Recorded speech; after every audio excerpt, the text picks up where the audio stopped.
Welcome to Celtics Stuff Live on the CLNS Media Network, the leading online provider of audio and video coverage for your Boston Celtics. John and I have not been around in a while, and not so coincidentally, neither have the Celtics. Either for injury issues, which is really ridiculous right now. I mean, what was it? Eight players, John? Did I have that right? Yeah, 8. That's ridiculous. Yeah. I just don't even know, like, and all the postponed games, like the Nets and it's kind of, it's, I don't want to be like, oh, it's so frustrating, that games are being postponed and whatever, and people are sitting out on protocol and whatnot, but it is kind of frustrating because they're going to march through this season anyway. And they kind of need to. It's kind of like the new reality right now, I guess. But it is tough to get a quality product. You look at somebody like Josh Richardson, and just finally starts getting it going, and then he's out. It's rough. Yeah, it is rough. I mean, it really stinks to be, trying to get some momentum by this season, and but I mean, look, the NBA is the lowest of priorities, probably, as we're all kind of navigating through Omicron Prime. And feels like I was gonna go with the oh my god. Well, there you go. Yeah, that works. Yeah, we were both thinking puns there. That's funny. But in terms of the basketball side of it, right? This is a team that needs to figure itself out. And I don't know, this is really what we need right now. We need to be able to figure out kind of where, how to win games, how to play consistent. And you got guys in and out, and, so they play Philly up 97-90. And, or whatever it was, they're up by 7 with like 3 minutes to go. And then they just gack the game away. And but okay, no Rob. They definitely missed Al Horford on that one. Yeah. No, Grant. No Josh Richardson. Look, not to say Philly wasn't missing guys. I mean, Philly had to lose a game last weekend. Was out. Yeah. Right. Do I feel like we win if there's a game between the guys who were out versus their guys who were out? Yeah. But it doesn't work that way. So, the game. Yeah. How do you defend Embiid? How do you defend Embiid in that scenario? And he did. He had a huge night. So. 41, and and the shot that really clinched it was a fadeaway. Yeah, that fadeaway on the baseline, 20-footer, falling out of bounds. I mean, you can't ask for a better shot. Ask for forcing him into a better shot than that. And if you make it, you make it. So. I'm not too worried about that. But when he made it, it was beautiful. I mean, the way that dropped through the net, it wasn't like it rattled.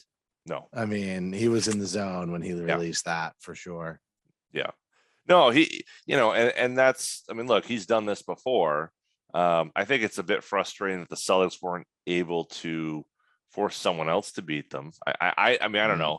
I always feel like that's what they need to do, particularly in a situation where it's Cantor against, I'd rather see, Tobias Harris get some shots, or Danny Green, or, somebody, Isaiah Joe. I mean, I'd rather see those guys shooting the ball than, Joel Embiid personally, but there's a reason why he's that good, I suppose. But yeah, it was a frustrating game, but it's just emblematic of where they are right now, which is they're where good. They've been. They can compete. Yeah, where they can compete. But they don't have it figured out, and they don't have enough that they can rely upon to say, okay, this is what we need, and this is how we can close this out. It's just not consistent enough. Yeah, it's tough with younger players and younger lead stars too, because you really do need that consistency with the rotations and everything else. And it's part of the reason that they brought in all these vets. But then here we are looking at, players like Peyton Pritchard and your boy, your favorite. Come on, little small forward, 6'7". My favorite? Yeah. Is Neesmith my favorite all of a sudden? Yeah. You love Really? Neesmith. Yeah. He's definitely a favorite of yours. Yeah. Come Sure. on. You're always talking about giving Neesmith the Well, run. And I think, yeah, but it's less about Neesmith specifically than it is about the idea of it, right? The idea of you've taken the guy 14th and you don't give him a chance to play. Right. It just is weird. It's like the opposite of Langford.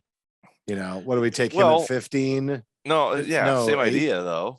No, well, same idea, but he kept himself out. Right. Well, right. So he was injured. So sure. kind of the same scenario, but for a different reason. But you also need what Neesmith provides. And I'm not so shooting. I'm not stupid enough to think that just because he doesn't shoot well when he gets, 9 minutes, 5 minutes, or every other third week, that doesn't show me that he can't shoot the ball. It shows me that he can't shoot the ball when he gets inconsistent, minutes, opportunity. Time. Yeah. And that's what I don't understand. Nobody seems to like. This is like my biggest frustration with the NBA right now. Like my biggest frustration is fans who don't understand that, who don't understand that Sadiq Bey, kind of popping off last year and, oh, he's so much better than Aaron Neesmith. And I knew all along or whatever. Like, go look at Sadiq Bey's shooting percentages right now. Kid's shooting 31% from three. I know. He was on on my fantasy team and I had to drop him. Yep.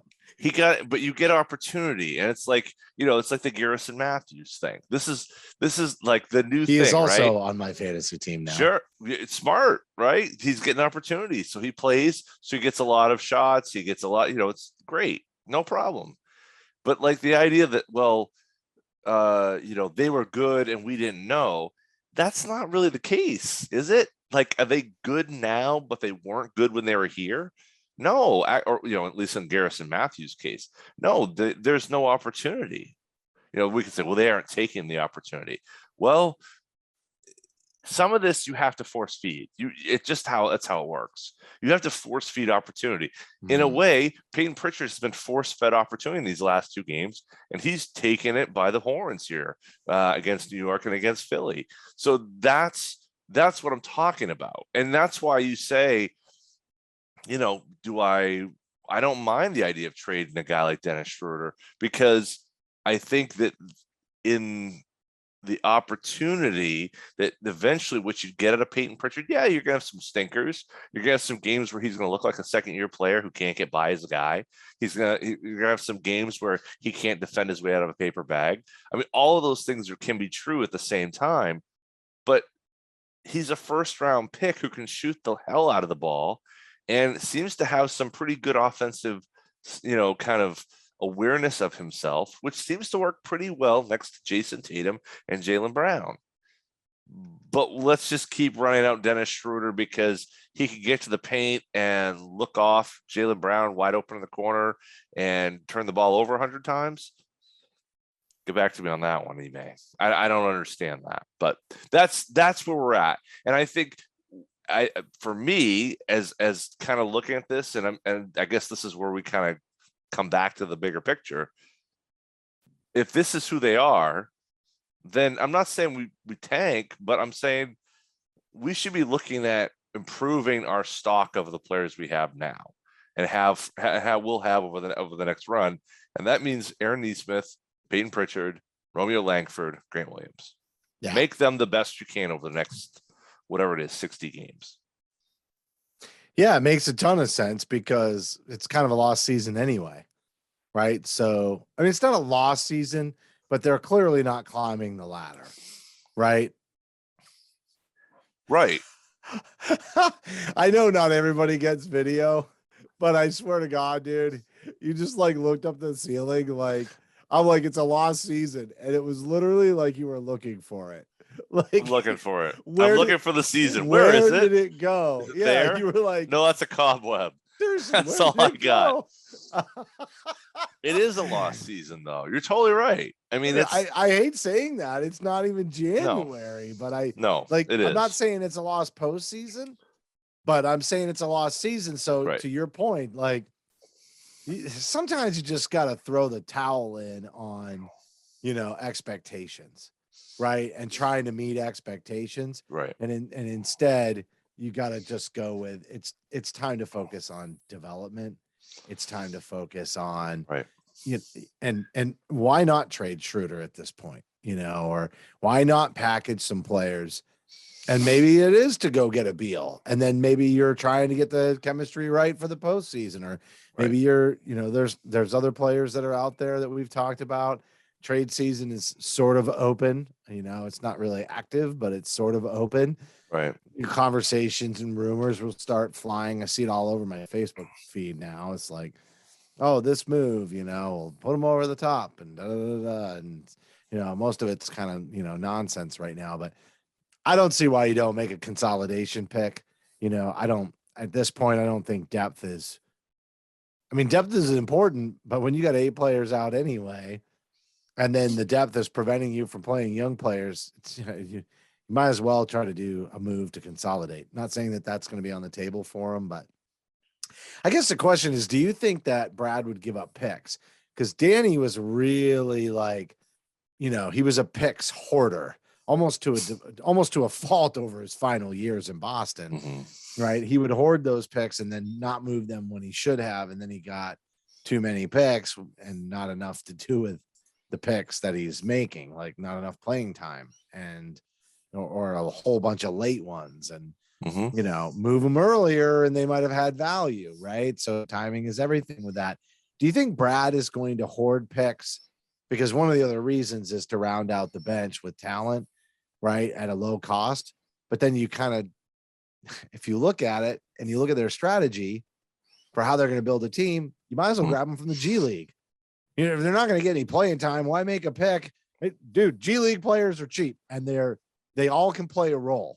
So why wouldn't you consolidate the talent on the team as much as you can? And then if there's not a chemistry fit, you do what every other team in the league does. Spin them off and go get somebody else, and do your thing.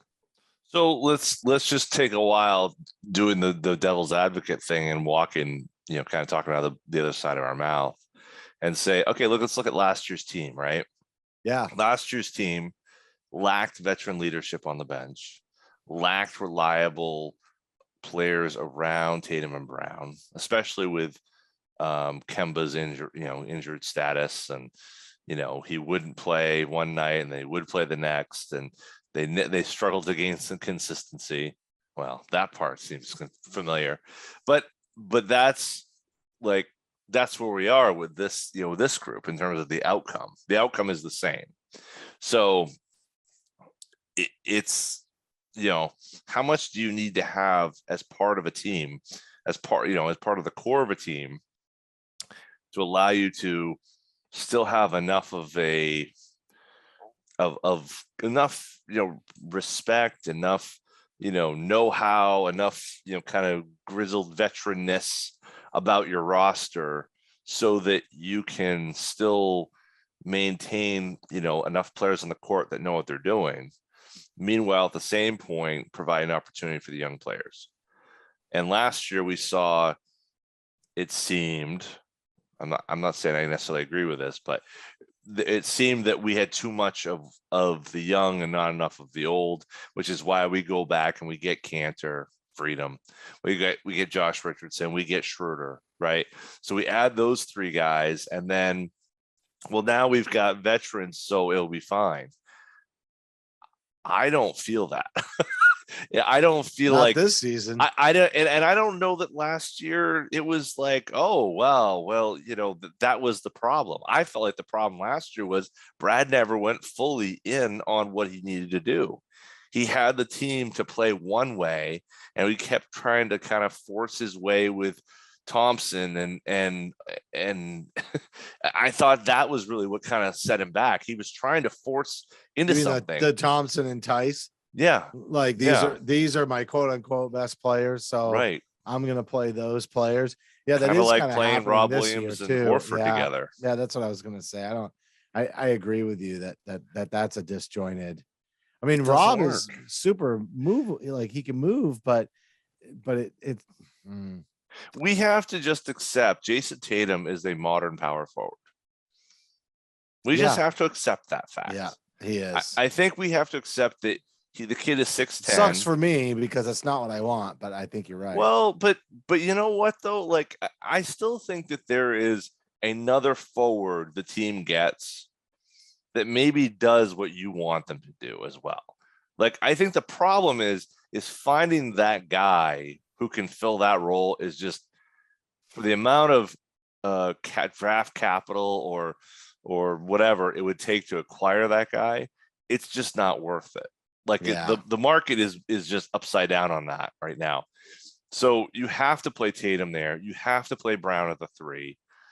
And then you've got Romeo and you've got Nesmith and you got Smart. And your point guard situation is, if you have the right shooting guard or whoever, the next wing, that can answer a lot more questions about the Smart versus Pritchard versus a different point guard who can get in the lane and create.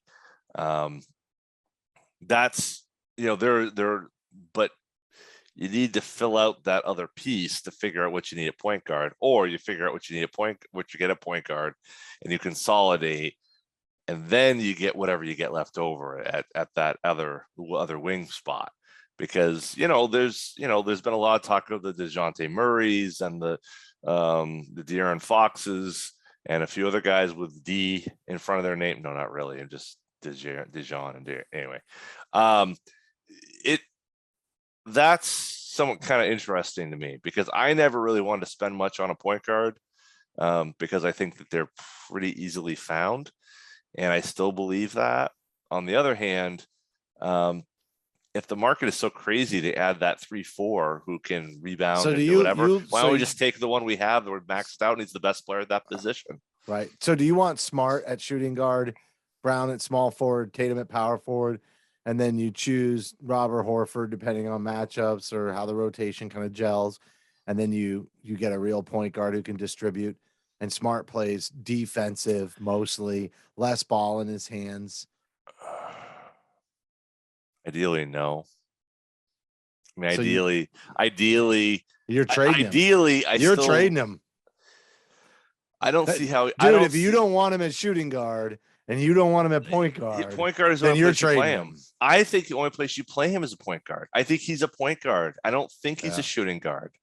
I don't think he's a shooting guard either. But if you have Tatum and Brown facilitating most of the offense, then he's that defensive guy at shooting guard. Right. But that's not really the point I'm even making. I'm just saying, you personally, if you don't want him at shooting guard and you don't want him at point guard, there's only one thing that's left. You got to trade him. Yeah. He deserves an opportunity to start. So if he's not starting for your, meaning not the royal your, but your John Duke's Boston Celtics. It's the royal right? we. Yes. Your Boston Celtics, John. If he's not starting for your Boston Celtics, he's getting traded if you're Brad. I think he is closer to being traded now than he ever has been. Yeah. And it's not because of anything he's done. I think it's just merely a function of what does this team need right now. And I'm not sure they're close enough to contention where his value is as important as it needs to be. Yeah. I think at this point they need talent. I think they need talent above all else. And they really need somebody who can move the ball around and facilitate the offense. That's kind of my sense. Yeah, I agree. They need somebody who can either get in the lane and create, find the shooters in the corners, break down the defense. I don't believe that Tatum and Brown are that guy. I just don't think they are. I don't think that they are. I think they bring too much of the defense with them for them to really be able to create. Now they've started to create for each other a little bit better, which has been really interesting and actually has made watching Celtics games over the last week a lot more fun than it had been. And I'm hoping we kind of continue with that because I want to see how far this can go. We've heard over and over why it won't work. Well, I'd like to see us try to make it work. Okay, let's shift. We're going to go to Danny in Utah. Dude, I'm going to tell you right now, there is a story behind this puppy. There's a major story behind this puppy, and they're not letting it out. But there's a story. he got his ass booted for sure. Telling you. You think so? Yeah. Something happened, dude. Something happened. Think about the way that he says, I didn't really expect, like he's so good at, taking the high road and everything else, but just pay attention to a couple of the little things in that whole conversation, right? And one of them is, I didn't really expect them to put Brad in that position. Now, if you think back to when we talked about all this, it was like, yeah, they're probably transitioning out. It was probably around February, and they had, like, you remember our narrative on this, right? They probably had the plan, and Brad was going to come in. It was like a succession thing. And no, dude, Danny told you, if you were listening, that they had no freaking clue what they were going to do when they let him go, which means he was dismissed for sure. Nobody decides to just transition with no plan for who's going in that seat. And the person that's about to get succeeded, not knowing who's taking their seat, Danny would never, no business out there in the world would tell their vice president of sales, their GM, their VP of ops, hey, man, we're going to replace you, but we don't know who. But why don't you just go ahead and go now? That conversation only happens as we had enough of you here. It's time for you to go. Nobody does that. Nobody.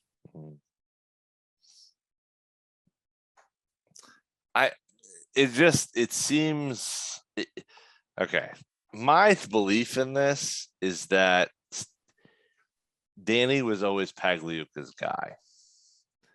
And that's why, and Wick went along with Pagliuca because he didn't have any sort of credentials or know anybody in the league.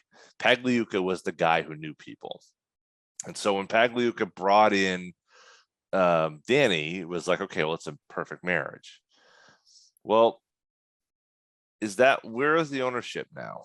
Is the ownership now? I'm not, Pagliuca is still, alternate governor or whatever it may be. And meanwhile, Danny's buddy Ryan Smith just bought the Utah Jazz this spring. I mean, I do think that there is I think it was a mutual parting. I don't think it was. No.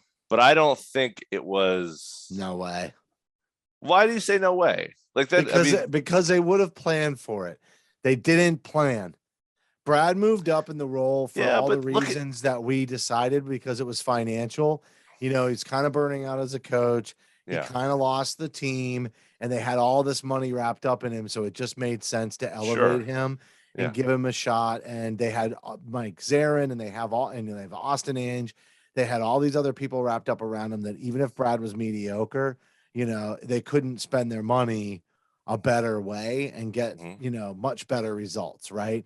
So it wound up being the natural choice, which then again brings me to, why didn't they plan for that? Like, if they went shopping for somebody, they're like, hey, we're going to make Tom Thibodeau the GM, or, like, oh, this person's coming up. Let's see if we can't grab, let's see if we can't bring Ryan McDonough back, or, whatever. Right. But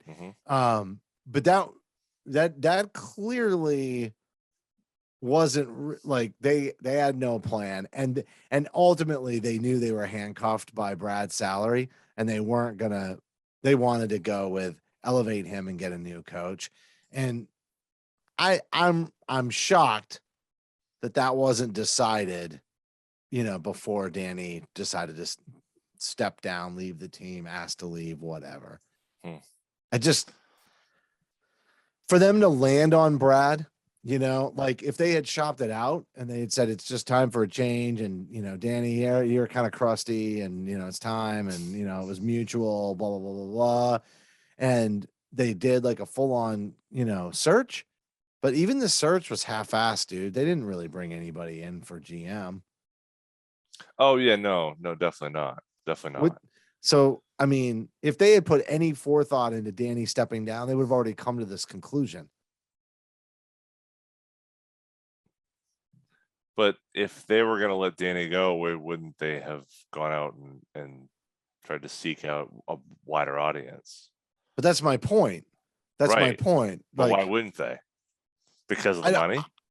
it's probably the money, but the point isn't really like, why didn't they do it? The point is if they knew they were going with Brad, why did Danny just tell us he had no idea that that was going to be the move? And then all of a sudden he's not with the organization. They wind up moving Brad up, and now he's in Utah after saying he was going to take a bunch of time off and didn't even make it a season. Something's fishy, dude.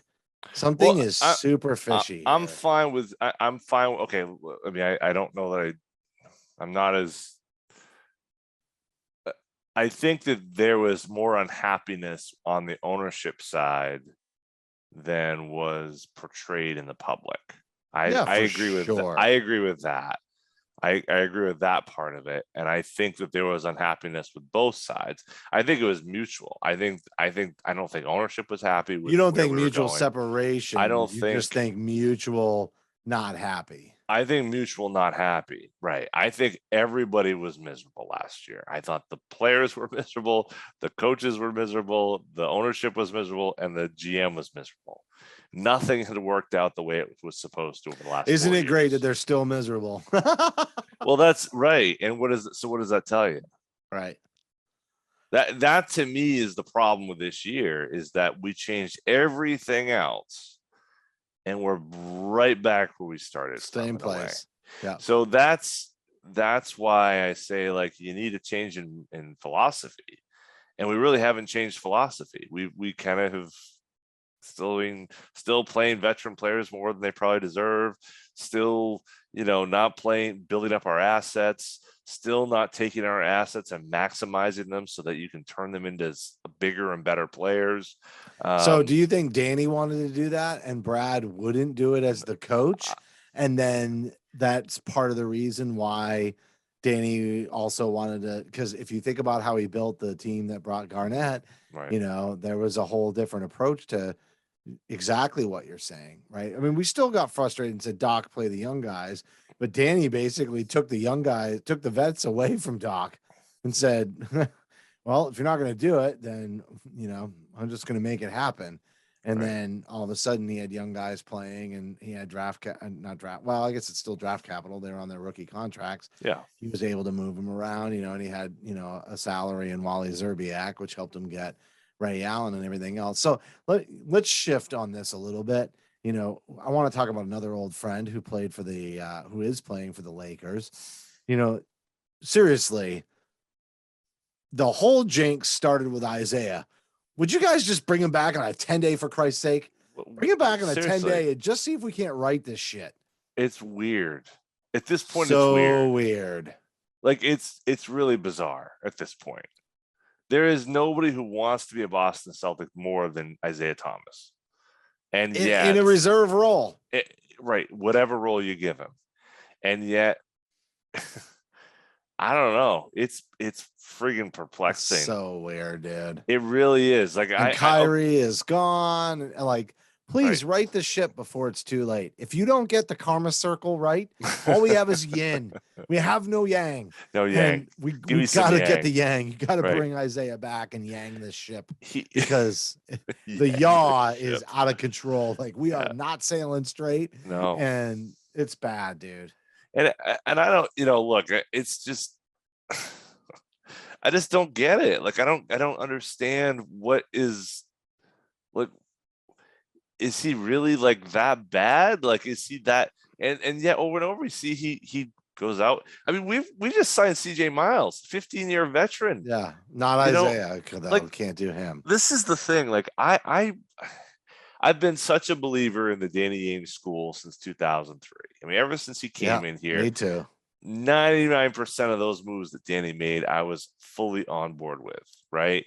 And the Kemba move, retrospect, very bad move, right? And you could say the move for Kyrie was a bad move, but I understood it at the time. But there's just seems to be like a growing sense of, and part of it's because we haven't won lately. We haven't been great lately. Winning cures all ills, but how many perplexing things are we going to have before we start like rioting, as a fan base? Like, no, the riot already started. It's happening. 14 was not a fun year, but that was a team that Danny was trying to deconstruct and rebuild in a new image. Yeah. At this point, I don't know what we're doing. I don't know where we're going. I don't know what our purpose is. I don't know what we're trying to build around. There were some ideas about a switching defense, and we had some games where we were playing in the 80s, and it was kind of like, okay, well, that's kind of interesting. Is that where we're going with this? And then we go on a West Coast trip and we give up 50,000 points every night. And yes, Jaylen Brown was out, so that has a lot to do with that. But the kind of the listing and the move from this to that to the other, it's like, I can't keep track of what we want this team to be. And that's, I guess, what I'm trying to find out is, what do we want this team to be? And are we going to start making moves in the same way Danny did in 14, where he started to kind of take the pieces and like strip it down to the essentials? You can only do that so much. Maybe the answer is you can't do that because you actually have players that you're trying to build around and win with. But I'm so unimpressed with where we are right now that it seems like you have to commit to something. And right now, it doesn't feel like we've committed to anything at the moment. Yeah, and it's tough to commit when the lineup is just a complete shambles night in and night out. I do understand that, but to your point, the commitment to Horford and Lob Williams, it just doesn't fit. It doesn't fit, and they need to get more up tempo. They're trying to play that way anyway. Like, a lot of times I don't want to say they're giving up on defense, because they're not giving up, but they are just trying to score a bunch of points. And you've heard me probably this time last year say, I think you should do that. I think you should try to get into that game a little bit so that the players build confidence, and then start tightening the defensive rotations. But you can't do that with a double big lineup. It doesn't work with a double big lineup. And so, are you going to get up and go or not? Are you going to run these Clydesdales or not? Because, I kind of think they want to play that way. This would be my one asterisk before we wrap up. Some of these players, when their contracts come up again next time, if they want to play West Coast style ball, they're going to go to the West Coast. So, are you going to let them play West Coast style ball and let them have some fun out there and get their confidence and because here's the other thing. Look at them. For 2 years now, they look miserable out there most of the time. Even when they get excited about a big shot, it's not in joy, dude. They're not excited out of joy. They're excited out of frustration. Seriously. You know what I mean? They get this expression of pent up frustration and anger, like, yeah, got you. They're not out there like, man, we are so Steph Curry smooth right now, bro. Oh yeah. They're not doing that. And they haven't enjoyed this for a long time, and it's all over their faces. Yeah. Every training camp, that rejuvenation, that resetting, it makes them feel good. And you kind of get that vibe like, oh, here we go. And they have to buy into it. And they do. They got a break. They rested from it. But here we are again, finding ourselves in this like grind mentality where it's just wearing on them. So let them run. Let them turn into an offensive show. Let's take the turnovers, the good with the bad. I bet if they did that in 10 days or 10 games, whichever comes second, we know which comes second, but in one of those, like in that window, 10 days to 10 games, I bet that they start to button it all up, because I think they'll start to have some fun.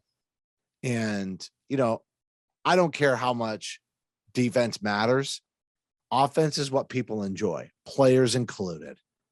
And so if you don't let them go out there and have fun, it's going to be a struggle.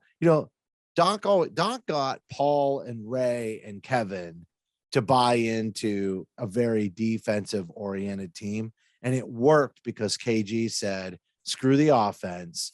My role, and if you've watched Anything Is Possible on Showtime, which I hope you have, John, but if not, you're still missing out. You know, he said, I just decided I was going to be the defensive guy on this team, which immediately allowed Paul and Ray to take a little bit more prominent role in the offense. And, you know, was it up tempo? No, but those guys got their fix offensively, but it also got everybody as a result to commit to the defensive plan. That is, especially Doc Rivers style, is incredibly hard to get players to buy into. It just is, because it's not as much fun.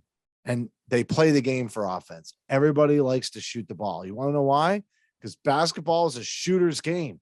And it's all we talk about is shooters and shooters and shooters. And why doesn't this team have shooters? This team doesn't have shooters because nobody friggin' shoots the goddamn ball, because we don't play up tempo, because we don't get out on the break. This team doesn't have shooters because they don't shoot. They play defense, right? And then they ISO. That's not shooting. It's not basketball. And they got to get their heads out of their asses and say, you know what? Boston's got to play West Coast. They got to. These guys are young. They got springy legs. They can take a pounding, you know, maybe not Jaylen Brown, but they got to run, dude. They got to let them run. Dude, honor friggin' Tommy for once, please. Get out on the break. Yeah. I think there's some truth in what you're saying. I mean, I do think that the joy that those guys need, and I frankly, I think that part of that is not just trying to run, but also trying to strip away expectation. Right. I mean, that's why I guess partly I kind of feel like, look, let's run with the kids. Let's get rid of the old guys and let's go all in on this and get everyone to figure their stuff out. Yeah. Figure out, Tatum, how to be the guy and when to go and when not to go and when to all pass, the things they never create. really got a chance to do when they were younger because Bingo. They were surrounded by vets. Use the things that Embiid yeah. and Simmons and, you know, exactly. Mitchell, all of these younger players Right. around the league. Yeah, well, maybe not Mitchell. Mitchell might have had, you know, the luxury of being on a competitive team, but they still grew. There was no expectations. Right. That's the thing. They've had expectations on them. So do them a favor, Brad. Get rid of the expectations. Ship everybody out. And let them run. Let them run. And then build your defense up that way. Yeah. You know, I think that there's a lot of truth in what you're saying there. Yeah. You know, and you don't want to lose the value of defense, and you don't want to lose, because that's why you have Ime. That's why Brad coached the way he did. Defense is important, but I think it's more important in the postseason. If they can if they have the joy for the game and they have the energy and they have the legs and everything, and you get them to get on the right momentum heading into the postseason, sky's the limit. But we all know they're not good enough to win in the postseason. No, not now. So it's like, well, great, we'll be a defensive team. We'll grind out a 7-game first round series and lose in 7. And then what? Right. You know what I mean? Like that, we need to have higher aspirations as a team. And the only way that's going to happen is by developing our young guys and getting our best players to play at all NBA levels. And frankly, it's going to be more difficult to do that on the offensive end than the defensive end. Find a way for Jaylen and Jason to work off of each other. Look, Jaylen got 30 points last night, right? That was great. Tatum was kind of taking a back seat and all that. But in the second half, you know, they closed that game and they're kind of clunky. They can't you know really what they should do it out. And I think that's part of the issue is like, you got to play, those guys got to play through each other a lot for a long time, not just in crunch time. So that way it works out in those last few minutes as well. It should be a tale of two halves, though, because Jason's a better closer than Jalen is most of the time, other than the 3-pointers. So they always get off to a really crappy start, it seems like. So they should let Jalen, ISO and drive and try to attack the paint to create space on the perimeter. So let Jalen be the focal point of the first half and let Jason be the focal point of the second half until they get that marriage. Like, I know where you're going and you're right, but I think allowing them to each like, hey, Jalen, you're our first half guy. Jason, you're our second half guy. And you guys have to learn how to play off of each other in that various role, but at least we're chunking out by a half. And then you start to get situational with it, like, because, hey, that worked when you did that. Let's throw that in the fourth quarter, because that gets us an open look. So then in the final 2 minutes, you throw it all at the other team. Yeah. I think that can work, but to pick apart Jalen for a second, it feels like he has these moments where he goes kind of just white hot, like he can't be stopped, but it's like he's the only player on the court. Yeah. And nobody can stop him, but he's not really playing with anybody, through anybody, he's just doing his thing. But that's why I think it makes so much sense to start the game that way, right? Because they're so disjointed. They're all like, but he has freaky stupid about getting in the flow. I guess my point is he's got to change.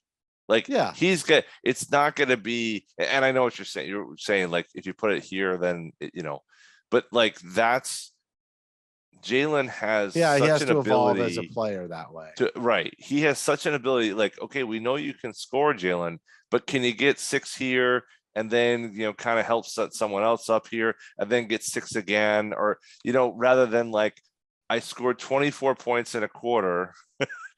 Right. Took every single shot.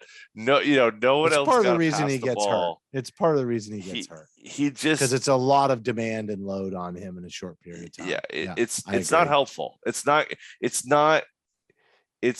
is gonna sound bad, but it's like how you get empty baskets or empty points on a bad team. Right. Is that type of stuff. And that's why, and I'm not saying he's good player, bad team guy. But he has to evolve to be more. I think Jason has made that evolution. And I think he was more in tune anyway, but I think he's made much more of that evolution. Jalen, I'm still not feeling that. And that's where, if he can find that kind of, okay, now we got this, now we got that. And part of that might be them playing through each other. And that might be the trigger it needs, that Jalen respects Jason enough to I can't just go, or they just need a distributor. But I gotta tell you, I'm turning into a pumpkin, so I gotta wrap this puppy. But I will say, I think if they had an appropriate ball handler who really knew how to get people into their spots, they would gain the confidence that Jalen's. It's not. You're saying Tatum should be the fix, and I'm saying Smart's the problem instead on that, because I just don't. I don't see Jalen. Yeah, but I just don't see Jalen and Marcus playing off of each other at all either. No, not at all. And that's the real issue. If the two of them got to figure it out, because they can't both just shoot 3-pointers and handle the ball the way they do. There's only room for one player like that on the floor. It probably should be Jason and not either of those guys. So, that's really what it boils down to. So that's going to do it for this week's show. But as a reminder, you can follow Celtic Stuff Live on Twitter at CSL_tweet live. You can follow John at CSL_Duke. I'm at CSL_Justin. As always, a heartfelt thank you to everybody for tuning in. And on behalf of the founder of CLNS Media, Nick Gelso, my co-host, John Duke, I'm Justin Poulin. Thank you for listening to this long-awaited. I got some emails and tweets and messages from you all out there. We definitely took a long time. Heartfelt thank you for tuning in and waiting patiently. But that's going to do it. Thank you for listening to Celtic Stuff Live. Merry Christmas, everybody. Oh, yeah. Merry Christmas.